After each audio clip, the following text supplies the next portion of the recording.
नमो वरिहन्ताणं नमो सिद्धाणं नमो आयरीयाणं नमो वज्रायाणं नमो लोय सव्यसाहुणम्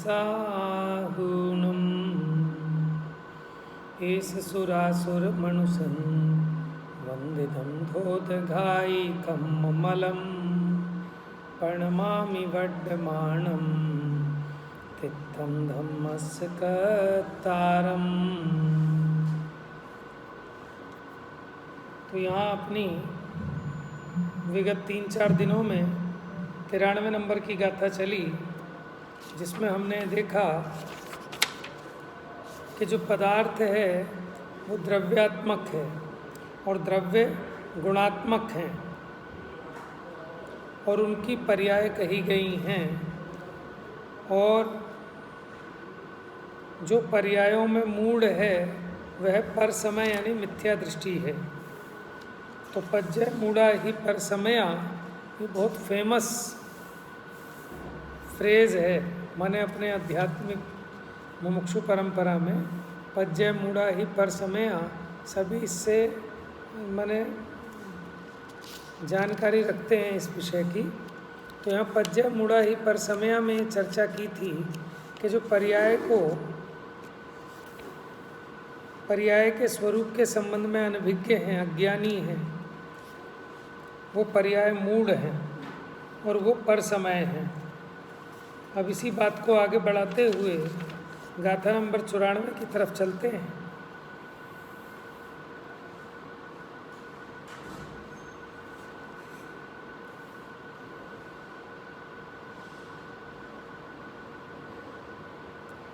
page number 167, अगली गाथा की उत्थानिका। अब आनुषंगिक माने जो पिछली गाथा में कहा उससे ही उसका अनुसरण करने वाली जो अगली गाथा में बात कहेंगे, ऐसी यह ही स्वसमय पर समय की व्यवस्था निश्चित करके उपसंहार करते हैं कि कौन स्वसमय है कौन पर समय है, इसको पक्का करके बात को पूरी करते हैं। देखिए गाथा पढ़ेंगे 94 नंबर की। जे पज्जये सुनिर्दा जीवा पर समय गतिने दिठा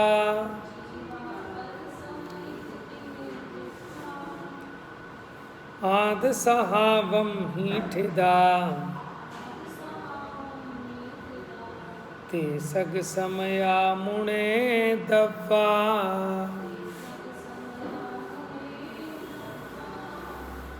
जे पज्जये सुनिर्दा जीवा पर समयिका इति निर्दिष्ठा कहे गए हैं। माने जो पर्यायों में निरत हैं, लीन हैं, वे जीव पर समय ऐसा कहे गए हैं। आद सहाव ही ठिदा, आद मने आत्म स्वभाव में जो स्थित हैं, ते सग समया मुणे दब्बा, वे स्वसमय हैं। मुणे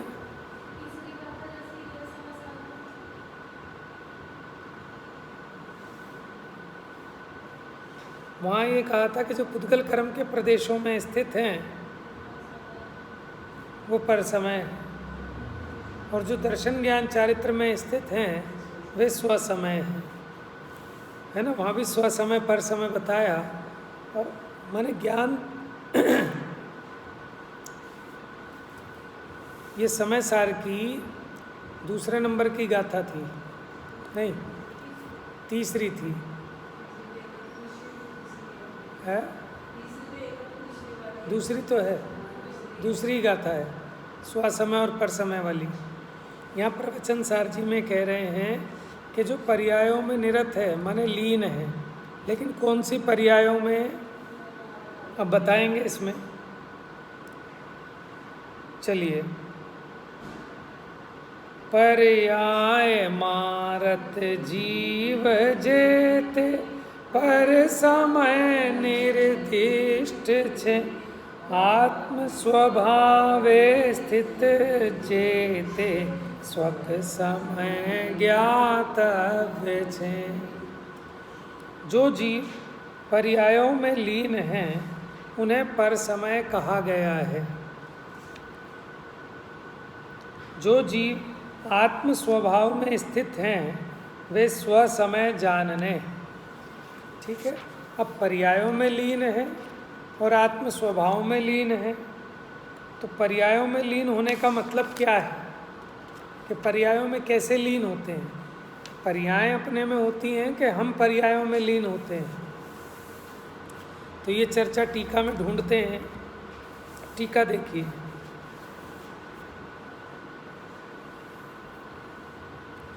जो जीव उद्गलात्मक असमान जाति द्रव्य पर्याय का, देखो प्रारंभ भी कहाँ से किया, असमान जाति द्रव्य पर्याय की बात है।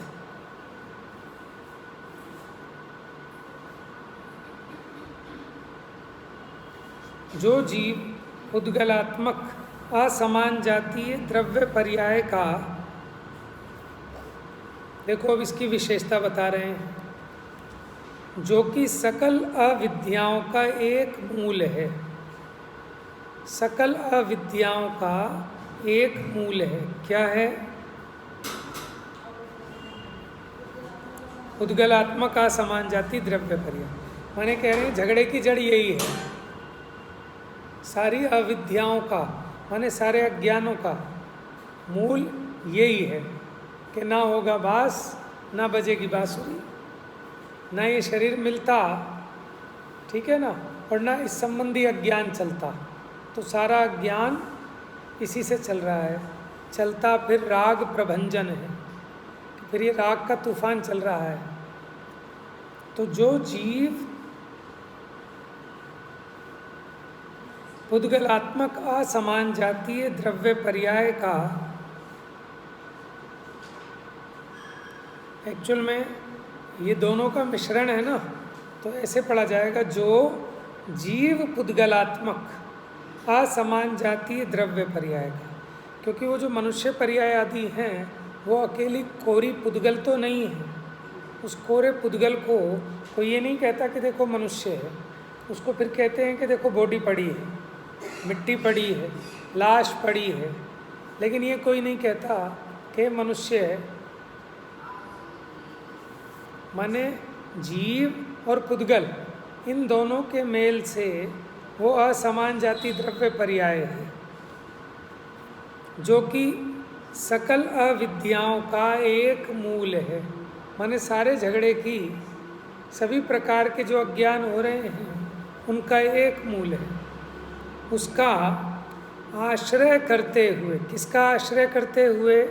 असमान जाति द्रव्य पर्याय का आश्रय करते हुए यथोक्त आत्म स्वभाव की। यथोक्त माने जैसा हमने ऊपर कहा था, पिछली गाथा में कहा था ना, कैसा है आत्म स्वभाव।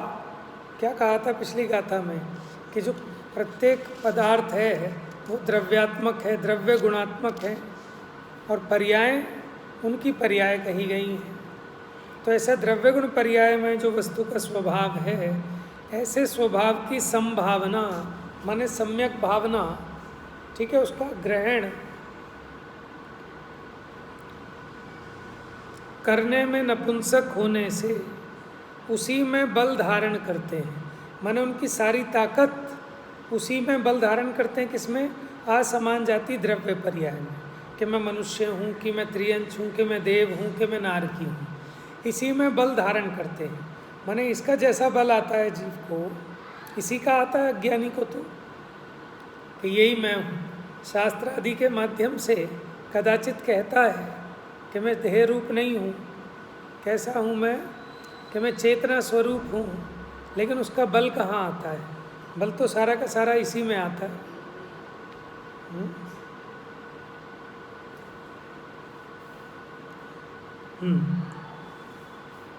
तो यथोक्त आत्म स्वभाव की संभावना करने में नपुंसक होने से, माने जो सच्चा आत्म स्वरूप था उसकी सम्यक भावना करना, उसका आश्रय करना, उसको उर्दू करना, उसको करने में नपुंसक होने से, नपुंसक का मतलब पुरुषार्थहीन, उसी में बल धारण करते हैं। किस में?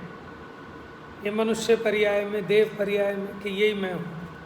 अर्थात उन असमान जाति द्रव्य पर्यायों के प्रति ही बलवान है। माने उनका सारा का सारा पुरुषार्थ उसी के पोषण में, उसी की भावना में लगता है कि मैं ये मनुष्य हूँ। वे जिनकी निरर्गल एकांत दृष्टि उछलती है ऐसे। देखो, अर्गल माने क्या होता है? हैं? हाँ, हैं? देखो, अभी दीदी ने जो कहा है ना, ये उसका एग्जैक्ट वर्ड है, अर्गला। मैंने वो रत्नकर्ण शावकाचार में वो स्त्री को मुक्ति की अर्गला कहा। अर्गला माने क्या?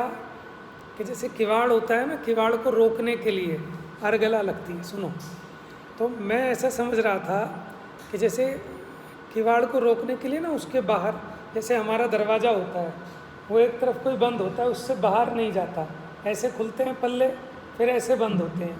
तो चौखट के बाहर वो जो उस तरह की लकड़ी होती है ना, कि जिसके कारण पल्ला उस तरफ नहीं जाएगा, वो रुक जाएगा।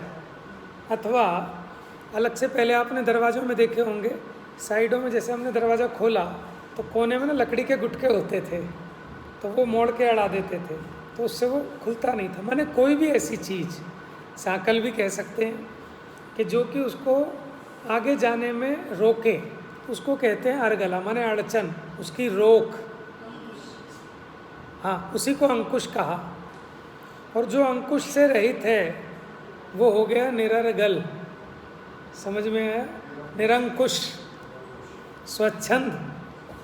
तो ज्ञानी के निरर्गल चेष्टा नहीं होती, माने वो अंकुश रहता है उसके, क्योंकि ज्ञान उसका जागृत है, तो वो उतना तो अंकुश लगाता ही है। जैसे महावत हाथी को अंकुश लगाता है ना, तो वो कंट्रोल में रहता है। लेकिन वो अंकुश क्या होता है? कील होती है पैनी सी, वो ऊपर से वो कील चुबा चुबा के उसको माने ड्राइव करता है, एक तरह से कंट्रोल करता है। और अगर वो अंकुश ना हो तो निरंकुश हाथी कितना उत्पात मचाता है। समझ में है? ऐसे निरंकुश मन, तो जिनकी निरर्गल एकांत दृष्टि उछलती है ऐसे। कौन?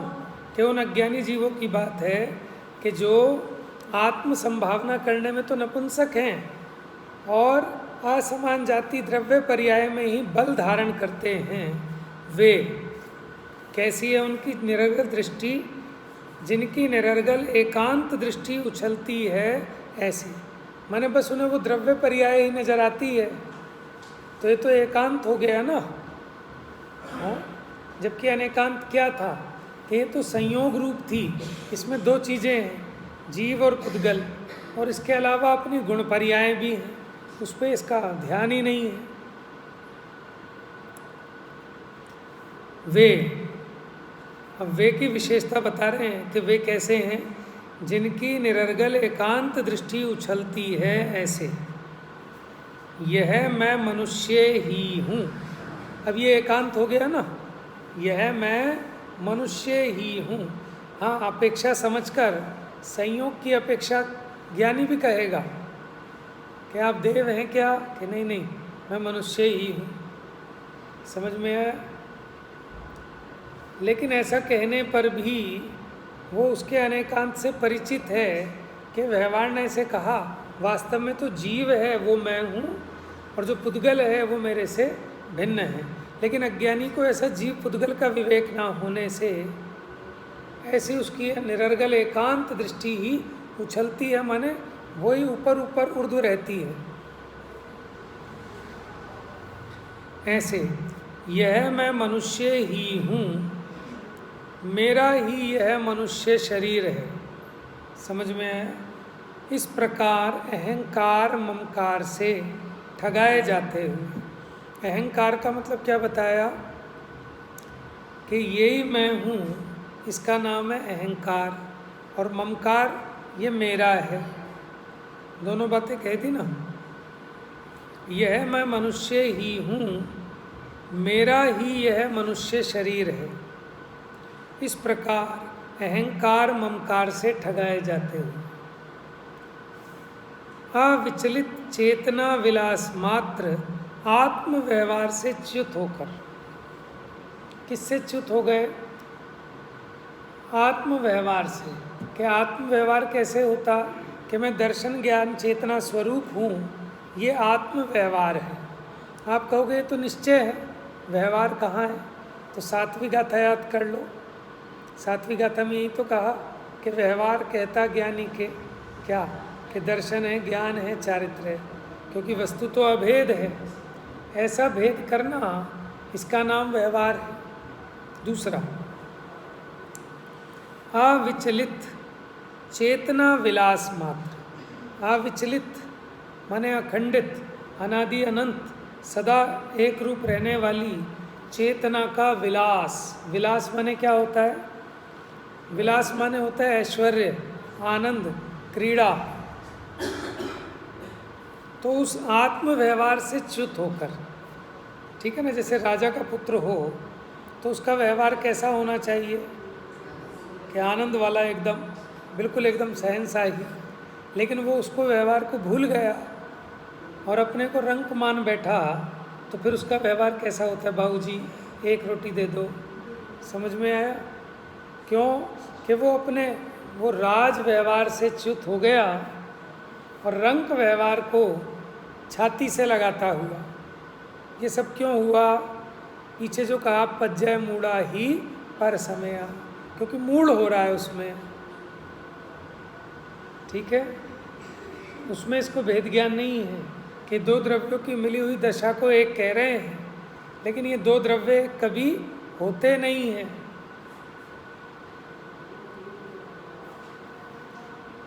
अविचलित चेतना विलास मात्र आत्म व्यवहार से च्युत होकर, जिसमें समस्त क्रियाकलाप को छाती से लगाया जाता है, ऐसे मनुष्य व्यवहार का आश्रय करके। मनुष्य व्यवहार मतलब निश्चय व्यवहार की बात नहीं, कि मनुष्य जो कार्य करता है उस प्रकार के कार्यों में तो बल धारण करता है, और आत्मा के कार्य में सो गया है मानो, है ना। बेचेत पड़े सब देही हैं, चलता फिर राग प्रभंजन है ना। माने सारे देही किसको कहते हैं? देही, बेचेत पड़े सब देही हैं, है आत्मा को। देही किसको कहते हैं? आत्मा को। माने जो देह में विराजमान है वो बेचेत पड़े हैं, माने सारे आत्मा मोह की नींद में बेचेत पड़े हैं। तो अब क्या होता है? चलता फिर राग प्रभंजन है, कि अब उस राग का साम्राज्य चलता है, उस राग की आंधी चलती है। तो इसी जीव ने क्या किया कि आत्म व्यवहार को, कि मैं दर्शन ज्ञान चेतना रूप हूँ, इस प्रकार तो परिणमन करता नहीं है। कैसा परिणमन करता है? कि मैं मनुष्य हूँ। जब मैंने मेरे को मनुष्य माना तो फिर सारा का सारा मनुष्य वाले ही कार्य होंगे। जब हम अपने को पिता देखते हैं तो हमें पिता वाले काम सारे के सारे उर्द हो जाते हैं। जब हम अपने को पुत्र देखते हैं तो हमें पुत्र वाले कार्य, माने जैसा हम अपने को देखते हैं वैसे ही अपने को विकल्प होते हैं, है ना। वैसे ही करने का भाव होता है, उसी प्रकार की क्रियाएं होने लगती हैं। जब हम अपने को वक्ता देखते हैं तो हम में गंभीरता आ जाती है, और जब हम अपने को श्रोता देखते हैं तो हम में चंचलता आ जाती है। माने चंचलता का मतलब ये है कि वैसे तो पंडित टोडरमल जी ने श्रोता के लक्षणों में भी लिखा कि ऐसा तो नवीन श्रोता का स्वरूप जानना, है ना। नवीन श्रोता का भी कि मैं कौन हूँ, मेरा क्या स्वरूप है ना, ये सब कहा।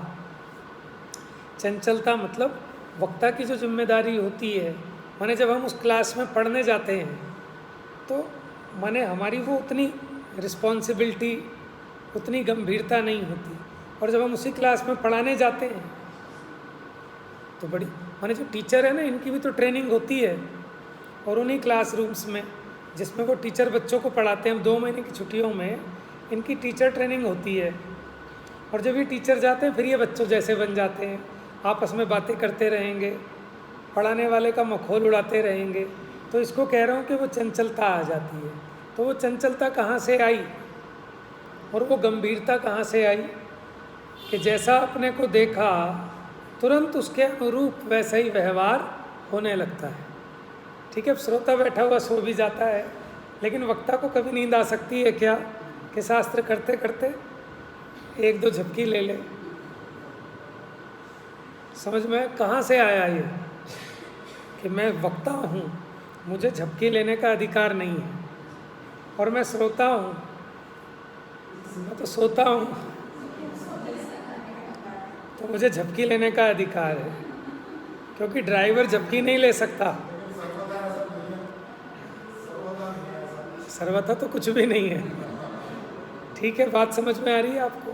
तो मुद्दे की बात क्या समझना कि ऐसे क्रियाकलाप, ऐसे भाव क्यों उत्पन्न हुए कि जैसा इस जीव का अहंकार ममकार होता है।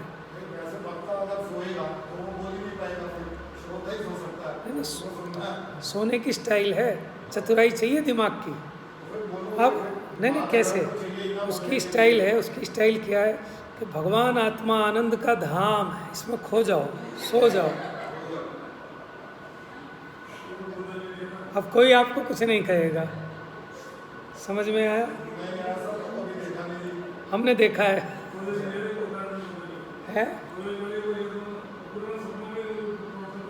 कौन?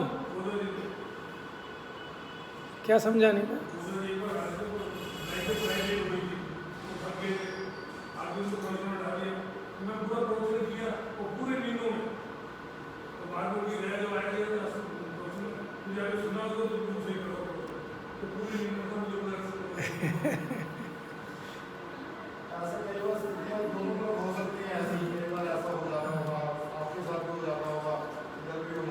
नहीं, देखो क्या होता है, ऐसा तो होता है कि कई बार जैसे उपयोग भारी होता है ना जीव का, तो निद्रा के अनेक प्रकार के भेद हैं। तो उतनी तीव्र वाली निद्रा ना हो, लेकिन मंद वाली हो, हमने पढ़ा भी दिया, लेकिन बाकी फिर याद आता है कि अरे मैंने बात कही थी। जैसे माने हल्का हल्का कुछ कुछ, क्योंकि वो तो अभ्यस्त हो जाते हैं ना। अब जो गाड़ी चलाने वाले ड्राइवर हैं वो गाड़ी भी चलाते रहते हैं, म्यूज़िक भी सुनते रहते हैं, और वो फ़ोन भी यूज़ करते रहते हैं। ठीक है, फिर भी चलता है काम। तो ऐसे कभी कभी ऐसा भी हो सकता है, लेकिन खैर तब नहीं होगा। वो क्या होता है कि एक फ्लो चलता है ना, अपने को याद है, मान लो वो विषय हम 10 बार उस विषय पर प्रवचन कर चुके हैं और शास्त्र में से पढ़ पढ़ के कह रहे हैं, तो कहते चले जाएंगे। लेकिन जागते तो तब हैं श्रोता भी और वक्ता भी, जब जहाँ बुद्धि लगाने की बात आती है, नहीं तो अभ्यस्त है। हाँ, फिर तो अगर किसी को थकान भी हो ना, वो थकान मिट जाती है। उत्तम चंद जी कहते थे कि ये जो शरीर है ना, ये जड़ है, तो जब इसका ऑपरेशन किया जाता है तो बेहोश करके, समझ में आया? लेकिन चेतन का ऑपरेशन बेहोश करके नहीं किया जाएगा, जगाकर। तो उनको सबसे लास्ट का प्रवचन मिलता था और वो जगाने का काम करते थे। फिर वो बीच बीच में ऐसे मैंने अच्छे उदाहरण थोड़े से, ताकि सबकी नींद खुल जाए। ज़्यादा भारी विषय भी नहीं, क्योंकि जीव क्या है, राग रंग का अभ्यस्त है। अभी इसको राग रंग दिखाओ तो रात को 2-2 बजे तक कभी सम्मेलन में नींद नहीं आएगी इसको। लेकिन धर्म की किताब हाथ में ले तो हाथ में लेते से ही नींद आएगी। समझ में है? ये इसकी होनहार का ही परिचायक है। देखो इसकी रुचि कैसी है, हैं?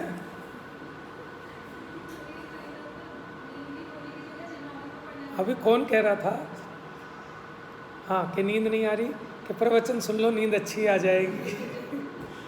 समझ में आया? कि उसका भी एक रहस्य है नींद अच्छी आने का, कि आपको जो आकुलता सता रही है, जिसकी वजह से नींद नहीं आ रही, तो प्रवचन सुनोगे वो आकुलता मिट जाएगी। तो फर्क तो काफी पड़ता ही है इस बात से, क्योंकि ये बात सही भी है। बहुत बहुत हाँ तो फिर वो भटक ही जाएगा कहीं ना कहीं, और इधर बिल्कुल सब चीज़ों से हट गए, हाँ। उसके बाद हट ही गए। और उसका एक नेगेटिव अर्थ भी है। बुरा अर्थ क्या है कि प्रवचन इतनी बेकार चीज़ है, इतनी बोरिंग है कि आप सुनोगे नींद आ जाएगी। अब एक्चुअल में नींद यहाँ ना आए, घर जाके आ जाए, ये सबसे अच्छी बात है। क्योंकि घर पे जाके इधर उधर पहले सोते नहीं थे, जाके सीधा सो जाओ।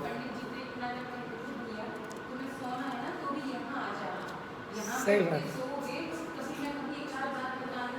सही बात है।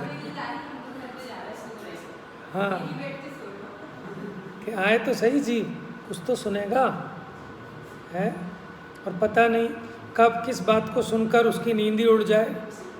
अरे मुझे तो इन बातों की खबर ही नहीं थी, मैं तो प्राप्त पर्याय में ही तन्मय हो रहा था, और इस पर्याय की स्थिति तो थोड़े ही काल की है, और मुझे यहाँ सर्वनिमित्त मिले हैं, इसलिए अवसर चूकना योग्य नहीं।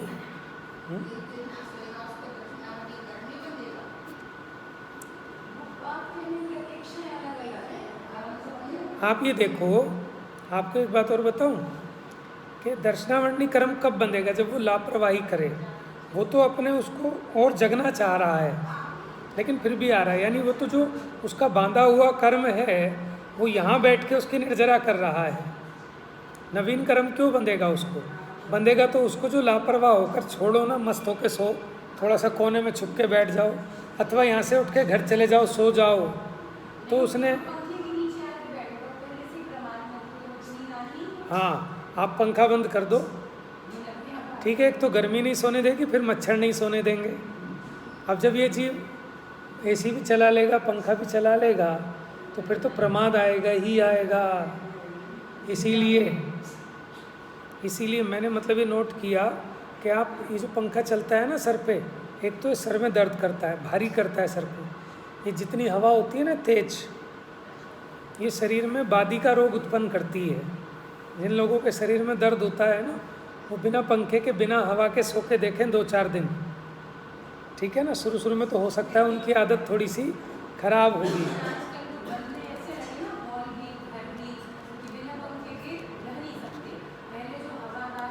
ताज़ी हवा आती थी, और वो हवा इतनी तेज़ नहीं थी कि आपके शरीर में चुभे, ये तो दर्द कर देती हैं। अब लोगों ने सुपर फास्ट तूफान वाले पंखे लगा लिए, अब दर्द नहीं होगा तो क्या होगा?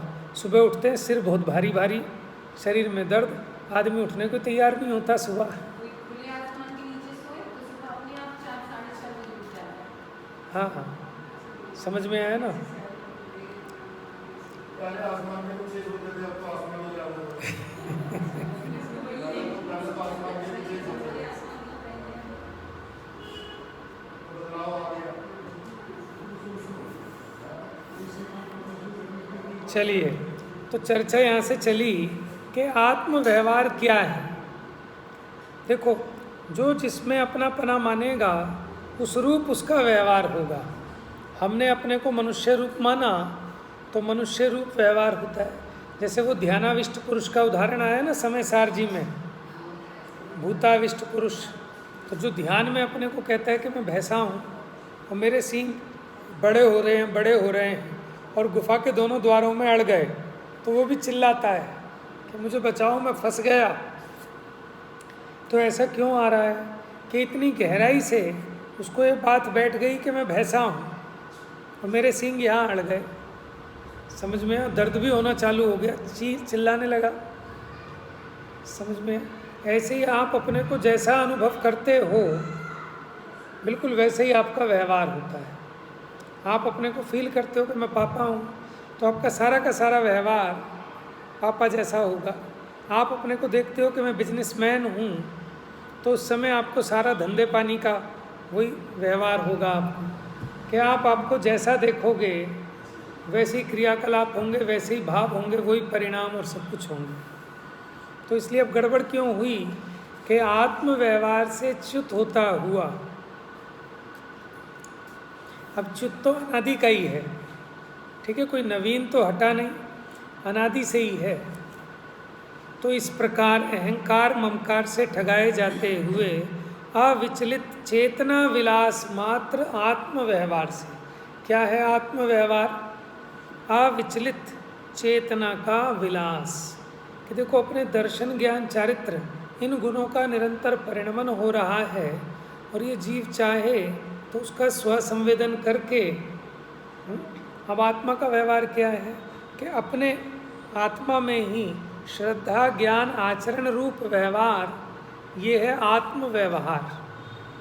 ठीक है, और ये देह में यही मैं हूँ ऐसी श्रद्धा, ऐसे ही ज्ञान और उसी रूप परिणमन, इसी में लीनता है। 5 इंद्रिय विषय भोगों में ये जीव का उपयोग लीन है ना, तो ये ही श्रद्धा ज्ञान चारित्र का व्यापार उसमें लगा है। तो ये क्या हो गया कि इस प्रकार का व्यवहार हो रहा है, मनुष्य व्यवहार। ठीक है, उसमें तीनों बातें ले लेना, श्रद्धा ज्ञान आचरण।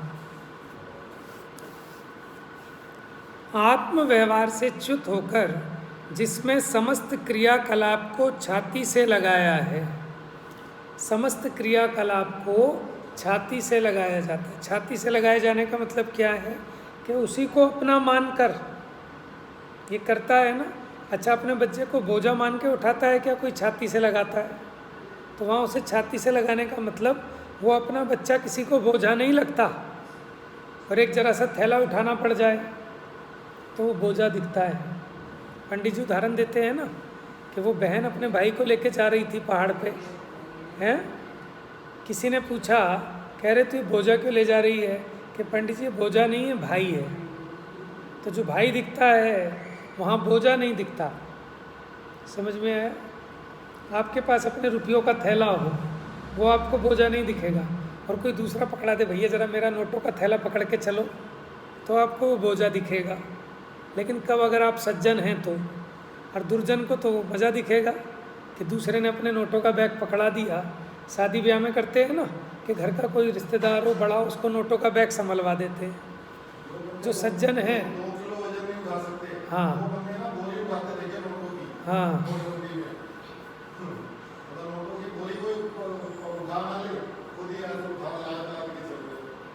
समझ में आया? तो ये सज्जन और दुर्जन की बात भी बताई। चलिए, तो जिसमें समस्त क्रियाकलाप को छाती से लगाया जाता है, ऐसे मनुष्य व्यवहार का आश्रय करके रागी द्वेषी होते हुए पर द्रव्य रूप कर्म के साथ संगतता के कारण, संगत का मतलब क्या होता है? कंसिस्टेंसी भी कहते हैं। संगत का मतलब अनुकूल भी होता है, और संगति वो भी संगत का ही अर्थ है, माने उसी के साथ। हाँ, ये लिखा ना, पर द्रव्य रूप कर्म के साथ युक्त हो जाने से वास्तव में पर समय होते हैं, माने पर समय रूप परिणमित होते हैं। आप देखो इस पूरी गाथा की टीका में अभी तक जितनी हमने पढ़ी है, तो इसमें जो कह रहे थे ना कि जो पर्याय में लीन होते हैं, तो कौन सी पर्याय में लीन होने की बात है?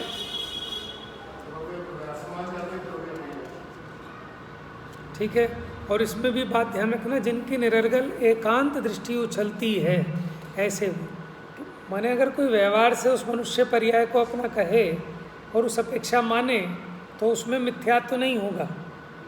जैसे कई लोग अपनी ये सुन के भाषा तो बदल लेते हैं कि मैं आत्मा हूँ, ठीक है, माने अपने को आत्मा कहने लगते हैं, भाषा बदल लेते हैं, लेकिन खाली भाषा बदलने से काम होने वाला नहीं है। तो आप अपने को मनुष्य भी कहो, ठीक है, पिता भी कहो, पुत्र भी कहो, उससे मिथ्यात्व नहीं होता। मिथ्यात्व होता है जब आप उसकी अपेक्षा नहीं समझते और एकांत ऐसा मान के बैठ जाते हो कि इतना ही मात्र संयोग को ही स्वरूप मान बैठते हो।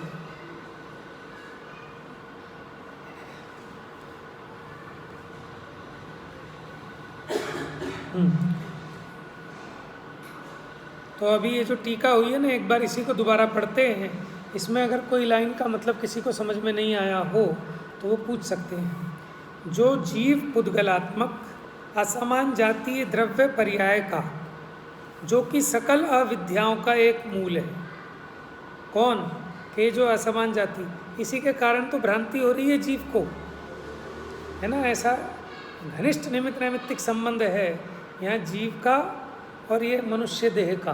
तो तो इसमें और आत्म प्रदेश, एक एक शरीर के माने पूरे पूरे रोम रोम पर आत्मा के प्रदेश भी एक क्षेत्रावगाही संबंध को लिए हुए हैं। इसकी इच्छा होती है, ऐसी चेष्टा करता है, ऐसी क्रिया होती है।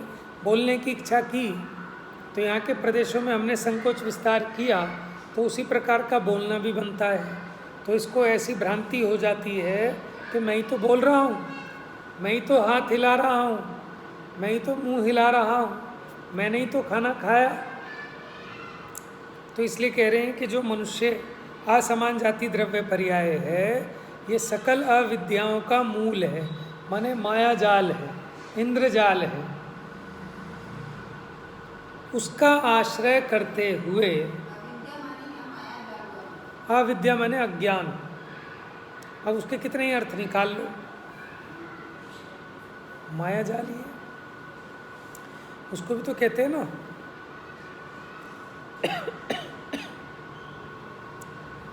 उसका आश्रय करते हुए यथोक्त माने यथानुसार जैसा कहा गया, ऐसे आत्म स्वभाव की संभावना करने में नपुंसक होने से उसी में बल धारण करते हैं। असमान जाति द्रव्य पर्याय में ही माने इनका सारा रुचि, सारा पुरुषार्थ वो उसी में लगता है। तो इस देह के काम, इस पर्याय के काम तो अपने काम दिखते हैं। हमने कहा कल स्वाध्याय में क्यों नहीं आए कि साहब बहुत ज़रूरी काम था। कि क्या ज़रूरी था कि साहब टेस्ट की रिपोर्ट आई थी, डॉक्टर को दिखाने जाना था। तो माने यहाँ तो बल धारण कर रहा है, लेकिन आत्मा में जो मिथ्यात्व रूपी कैंसर है उसको दूर नहीं कराना चाहता। समझ में आया ना बल कहाँ जा रहा है जीव का। तो देह के लिए आत्मा का नुकसान करने को तैयार है, लेकिन आत्मा के लिए देह को छोड़ने को तैयार नहीं है।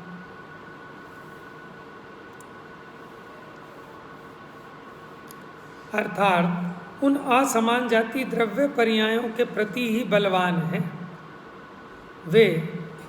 ये उसी के साथ है भी पूरा सेंटेंस। ऐसे वे, उनकी विशेषताएं बताई, जिनकी निरर्गल एकांत दृष्टि उछलती है। निरर्गल माने निरंकुश, क्योंकि आगम के ज्ञान से रहित, उसके श्रद्धांत से रहित, तो वो निरर्गल हो गई। एकांत दृष्टि माने मिथ्या एकांत दृष्टि, क्योंकि सम्यक एकांत को तो हम भी मानते हैं। तो आप कह सकते थे कि आप ऐसे ही कह देते कि एकांत दृष्टि उछलती है, कि भैया हम एकांत के निषेधक नहीं हैं, हम तो मिथ्या एकांत के निषेधक हैं। तो उसके लिए उन्होंने कह दिया निरर्गल। ठीक है, निरर्गल एकांत दृष्टि उछलती है ऐसे, यह मैं मनुष्य ही हूँ। नहीं तो जिनवाणी भी कहती है कि मनुष्य है, देव है, नारकी है, त्रियंश है। तो क्या जिनवाणी झूठ बोलती है? अगर आप सर्वथा ऐसा मानो, समझना, आपको अटपटी भी लग सकती है ये बात कि अगर आप सर्वथा ऐसा मानो कि मैं मनुष्य हूँ ही नहीं, तो ये भी मिथ्यात्व होगा। समझ रहे हो आप? क्यों? कि हम निषेध किसका कर रहे हैं? कि हम निषेध कर रहे हैं मिथ्या एकांत का। क्योंकि फिर तो जिनवाणी झूठी हो जाएगी कि जो जिनवाणी कह रही है कि जीव चार गति वाला है, संसारी जीव, तो वो जो अपेक्षा है उस अपेक्षा आप नहीं मानो तो भी गड़बड़ है। यह मैं मनुष्य ही हूँ, मेरा ही ये मनुष्य शरीर है। इस प्रकार अहंकार ममकार से ठगाए जाते हुए अविचलित चेतना विलास मात्र आत्म व्यवहार से च्युत होकर, जिसमें समस्त क्रियाकलाप को छाती से लगाया जाता है, ऐसे मनुष्य व्यवहार का आश्रय करके रागी द्वेषी होते हुए, सारे झगड़े अपने को देह मानने से तो हैं। आज आप समझ जाओ तो आपके सारे काम निमट गए, सारे झगड़े निमट गए। ठीक है, आप बिजी क्यों हैं? क्योंकि आपने इस व्यवहार को छाती से लगाया है। हम ये नहीं कह रहे फेंक दो, लेकिन कम से कम छाती से तो मत लगाओ, अंतर है ना। जैसे मैंने देखा एक बूढ़ी माता जी, उसकी पोती होगी, तो उसको थ्री व्हीलर में बैठा रहे। आज की नहीं, 20 साल पुरानी बात बता रहा हूँ। जब तक हमारी शादी भी नहीं हुई थी, बच्चे भी नहीं हुए थे, हम नहीं जानते थे कि वो स्नेह क्या चीज़ होती है पुत्र पुत्री के प्रति। तो वो बच्चे को बैठा रही और उसके बार बार सर पे हाथ फेरे जा रही 3 व्हीलर में बैठा रही है स्कूल जाने के लिए, छोटा बच्ची 5, 7, 10, 12 साल की होगी, और बार बार उसके सर पे ऐसे ऐसे हाथ फेरे जा रही है। माने अब वो क्या है कि इसका मतलब है छाती से लगाया है उसने, माने उसके मुंह की ऐसी तीव्रता है। ठीक है, तो इसका पड़ोसी बन जाओ, पड़ोसी बन जाओ ना, कि आपको इसको फेंकना भी नहीं है कि इसको जहर दे दें, आत्मघात कर लें, वो भी नहीं करना, लेकिन छाती से भी लगाने की ज़रूरत नहीं है। छाती से वहाँ लगाया जाता है, जैसे किसी ने अपना बच्चा पकड़ाया तो हम उसको पकड़ते हैं, छाती से नहीं लगाते, और अपने बच्चे को छाती से लगाए रहते हैं। यहाँ छाती से लगाने का मतलब ही छाती से लगाना नहीं है, उसका अभिप्राय समझना कि वो दिल में ही बसा रहता है। हाँ, तो अपनत्व पूर्वक, एकत्व पूर्वक जो ग्रहण किया उसका नाम है छाती से लगाना। तो ज्ञानी भी करते हैं, उनका भी व्यवहार होता है, लेकिन उन्होंने छाती से नहीं लगाया। ऐसे मनुष्य व्यवहार का आश्रय करके रागी द्वेषी होते हुए पर द्रव्य रूप कर्म के साथ संगतता के कारण, पर द्रव्य रूप कर्म के साथ युक्त हो जाने से, यहाँ कर्म का मतलब वो ज्ञानावरणादि कर्म नहीं, वो जो मनुष्य संबंधी कर्म है, कर्म माने कार्य, उनके साथ युक्त हो गया। निकालने को आप वो अर्थ भी निकाल लो, लेकिन अभी प्रकरण के हिसाब से है। हाँ, तो पर द्रव्य रूप कर्म के साथ, अब जैसे मनुष्य का शरीर है, इसको नहलाना है, उठाना है, खिलाना है, पिलाना है, घुमाना है, टहलाना है, ये थोड़ी लगता है कि शरीर को टहलाना है, इसको तो लगता है मैं टहल रहा हूँ, इसको थोड़ी लगता है शरीर को खिलाना है कि मैं ही खा रहा हूँ। इसका नाम है छाती से लगाया। हाँ, तो फिर पर द्रव्य रूप कर्म के साथ संगतता के कारण वास्तव में पर समय होते हैं, माने मिथ्या दृष्टि होते हैं, पर समय रूप परिणमित होते हैं। इसलिए कहा कि जो पज्जय मूढ़ा हैं वे पर समय। बाकी चर्चा कर लेंगे। जावाणी के ज्ञान से